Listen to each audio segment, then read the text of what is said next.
Бяха там и излязаха от този джип. Ама виж, отстрани по-лесно го минават, не по пътя.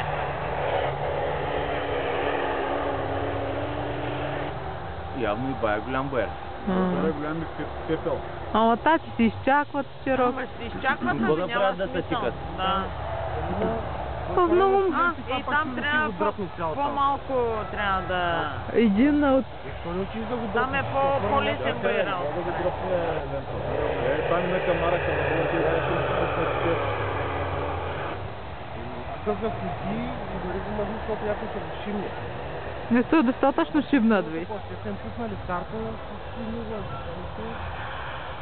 те докато не са качат всички, Ма, отстрани могат да минат, там по-полегат. И оттук нагоре директно и минете и страни с мокос.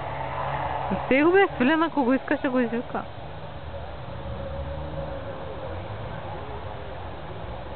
Ще оглежда. Виж ги сега, ще минат там по по-късия байрал. Еми да. Но къде е Искрена? И той ще чака. Давай, закарай. Голям къпа. Даже... Как може да си стръмно да тръгне на една страна? Щото тръгне ти, то е ясно, че ще се обърне. Искрен до...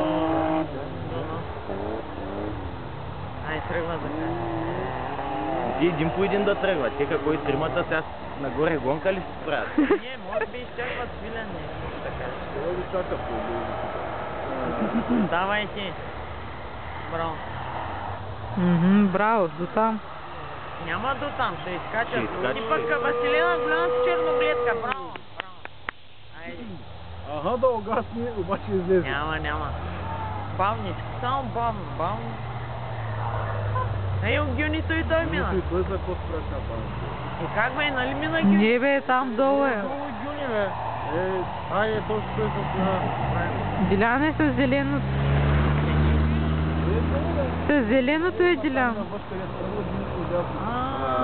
Той сигурно нещо е щипал.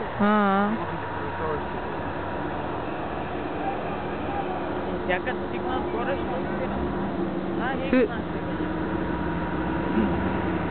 Айде, давай, бавно.